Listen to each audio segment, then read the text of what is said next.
Israel telah melancarkan serangan langsung ke jantung program nuklir Iran. Tindakan ini bukan sekadar serangan udara biasa, melainkan awal dari babak baru dalam konflik regional yang semakin meluas. Menyusul serangan pendahuluan terhadap fasilitas nuklir Iran, Israel bersiap menghadapi kemungkinan balasan dalam bentuk rudal dan drone yang ditujukan ke wilayahnya, termasuk target sipil. Serangan-serangan Israel kini telah berkembang menjadi operasi udara skala besar yang sudah lama diperkirakan namun baru sekarang diwujudkan.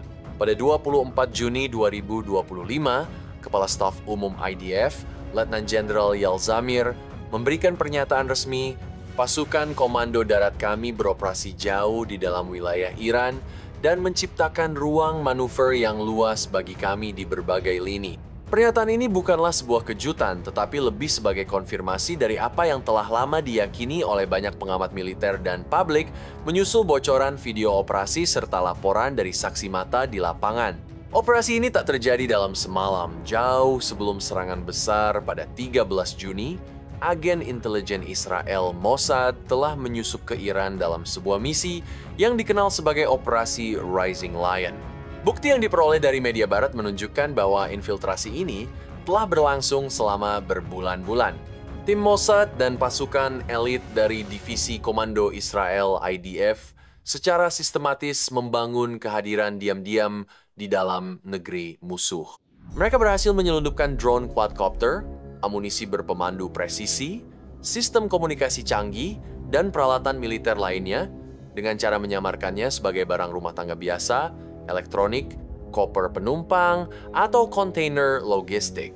Pada awal Juni, semua logistik operasi telah tersebar di berbagai titik strategis sekitar Teheran, termasuk wilayah Fajabat dan sejumlah lokasi bernilai tinggi lainnya.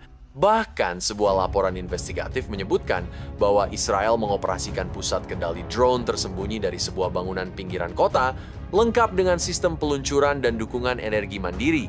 Tepat pada pukul 3,30 pagi waktu Teheran, pada 13 Juni 2025, puluhan jet tempur Israel lepas landas dalam gelombang serangan udara pertama. Namun, serangan tersebut bukanlah awal dari operasi melainkan kelanjutan dari fase darat yang telah lebih dulu dimulai. Saat itu, Mossad yang telah lama menyusup berada dalam posisi strategis. Mereka meluncurkan drone bersenjata dan rudal spike and loss dari kendaraan sipil yang telah dimodifikasi, menargetkan sistem pertahanan udara dan radar Iran dari dalam wilayah negara tersebut. Tujuan mereka jelas, membuat Iran buta dan tuli. Dengan penghancuran sistem pertahanan dari dalam keluar, pasukan elit Israel mempermudah serangan udara untuk menghantam sasaran utama tanpa perlawanan berarti. Para agen Mossad terus mengalirkan data penargetan secara real-time ke pusat kendali Israel melalui jaringan komunikasi terenkripsi. Mereka juga berhasil mengganggu frekuensi radar dan memutus komunikasi militer Iran, membuat kekuatan pertahanan Teheran lumpuh di menit-menit pertama operasi. Menurut sumber intelijen yang dikutip media Amerika, keberhasilan Israel bukan hanya karena kekuatan senjata, tetapi karena integrasi luar biasa antara operasi intelijen, serangan militer, dan manipulasi psikologis. Secara paralel, agen Israel menjalankan operasi PSYOPs, Psychological Operations, berskala nasional. Mereka meretas sistem telekomunikasi Iran dan melakukan panggilan rahasia ke pejabat tinggi militer serta jenderal ERGC dalam bahasa Persia. Isi pesannya tegas. Mereka diberi waktu 12 jam untuk mengungsi atau mati. Salah satu rekaman suara dari percakapan ini bocor ke publik dan dilaporkan oleh The Washington Post, mengonfirmasi keakuratan dan efisiensi taktik Israel. Ini adalah salah satu contoh paling dramatis dari perang informasi modern, di mana musuh dihancurkan tidak hanya secara fisik, tapi juga secara psikologis. Tujuan Israel dalam operasi ini bukanlah kemanusiaan. Tujuannya jelas, menciptakan kekacauan, melumpuhkan infrastruktur militer Iran, dan mengirim pesan tegas kepada para pemimpin rezim bahwa Israel mengetahui di mana mereka tinggal, di mana mereka bekerja, dan bahwa mereka dapat dijangkau kapan saja, di mana saja. Dengan sistem pertahanan udara Iran hancur dan jaringan komunikasinya lumpuh, Kebingungan menyelimuti struktur komando militer Iran. Pada momen itulah, sekitar 200 pesawat tempur Israel mulai masuk dalam gelombang serangan terkoordinasi menargetkan lebih dari 100 sasaran strategis di seluruh Iran. Sasaran utama termasuk fasilitas pengayaan nuklir di Natanz dan Fordo, depo rudal dan pangkalan misil dekat Kermanshah, dan pos komando utama IRGC di Teheran. Serangan awal yang diluncurkan oleh drone memungkinkan Angkatan Udara Israel, IAF, memperoleh supremasi udara total. Gelombang pesawat tempur, termasuk F-35I Adir, F-16I Sufa, dan F-15I Ra'am, menjalankan misi presisi didukung oleh data intelijen real-time dari agen Mossad di darat dan pesawat pengintai IL 2085 Nakshon AWACS di udara.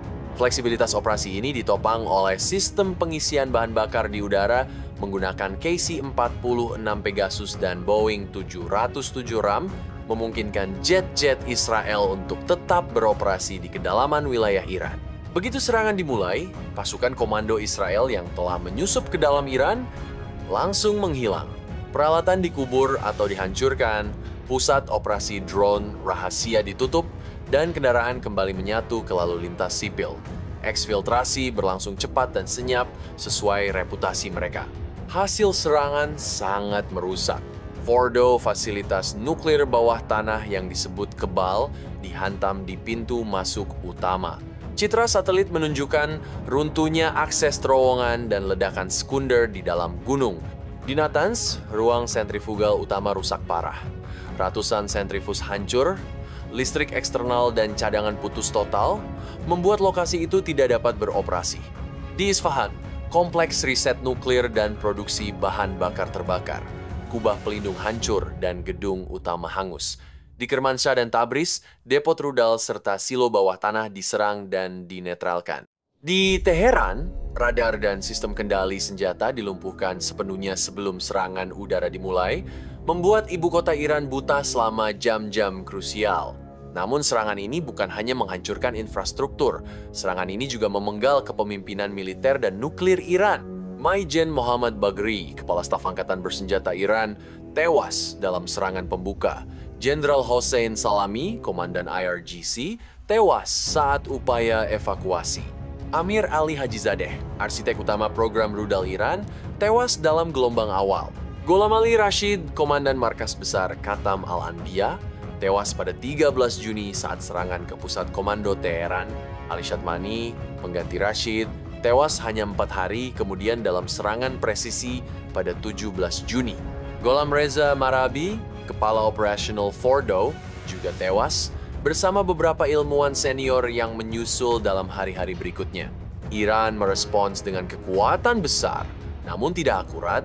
Ratusan rudal balistik dan drone peledak diluncurkan ke wilayah Israel, menyasar kota-kota besar dan instalasi militer. Sistem pertahanan Israel, Iron Dome dan David Sling, mencapai tingkat intersepsi lebih dari 90%.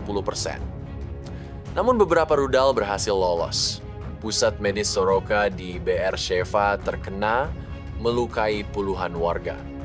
Di Tel Aviv, sebuah rudal menghantam dekat Kiryat, markas besar militer, Institut Sains Weizmann di Rehovot, dan Taman Teknologi Gafyam di Be'er-Sheva menjadi sasaran drone. Sebuah drone menghantam bangunan sipil berlantai 2 di utara Israel.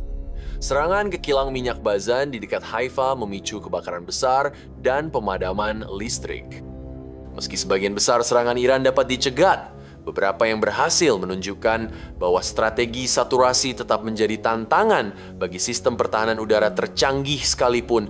Target yang tidak jelas dan kerusakan sipil menunjukkan bahwa balasan Iran lebih bersifat simbolik dan psikologis daripada taktis. Dalam hari-hari dan pekan-pekan setelah serangan, rezim Iran meluncurkan tindakan keras internal. Penangkapan, sensor informasi, dan perburuan terhadap dugaan informan menjadi agenda utama. Namun bagi banyak pihak, kerusakan telah terjadi dan wajah keamanan nasional Iran telah berubah selamanya. Skala serangan Israel mengejutkan Iran, bukan hanya karena luas dan presisinya, tetapi karena kenyataan pahit yang menyertainya. Agen-agen asing telah beroperasi selama berbulan-bulan di dalam negeri tanpa terdeteksi. Pemimpin tertinggi Iran dan lingkaran dalamnya merespons dengan murka. Mereka bersumpah untuk membersihkan siapapun yang diduga berkolaborasi dengan infiltrasi Israel, baik secara sadar maupun tidak. Operasi penyisiran dimulai, dipimpin oleh Kementerian Intelijen dan Korps Garda Revolusi Islam, IRGC. Lebih dari 700 orang ditangkap dalam gelombang pertama, mulai dari petugas bea cukai, teknisi Kementerian Pertahanan, kontraktor sipil, hingga anggota IRGC berpangkat rendah. Kota-kota seperti Tehran dan Qom menyaksikan operasi pengepungan besar-besaran. Blok-blok apartemen dikepung paramiliter, penghuni diinterogasi. Dalam waktu 1 minggu, pemerintah mengumumkan bahwa mereka telah membongkar jaringan kaki tangan Zionis. Persidangan kilat digelar secara tertutup di pengadilan Revolutioner. Setidaknya 3 eksekusi telah dikonfirmasi. Pengakuan yang ditayangkan di TV pemerintah menunjukkan tekanan psikologis yang jelas. Pesan media negara tegas, pengkhianatan di masa perang akan dibayar dengan nyawa.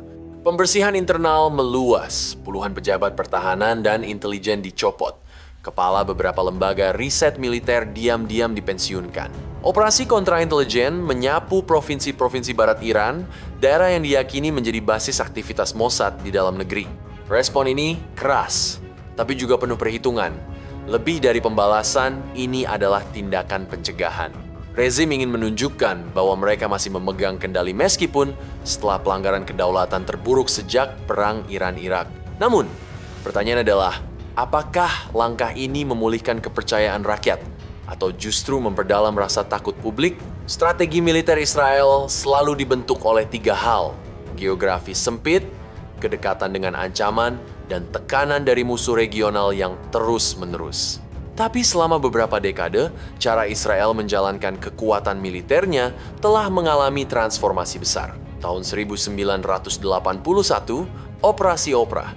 Jet-jet tempur Israel meluncur ke Baghdad dan menghancurkan reaktor nuklir Osirak milik Irak. Serangan ini konvensional, keras, dan berisiko tinggi. Dunia internasional mengutuknya, tetapi sejarah membenarkannya.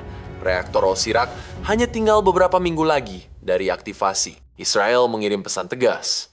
Mereka tidak akan pernah membiarkan musuh regional memiliki senjata nuklir. Tahun 2010, Stuxnet. Tak ada pesawat, tak ada ledakan. Hanya baris-baris kode.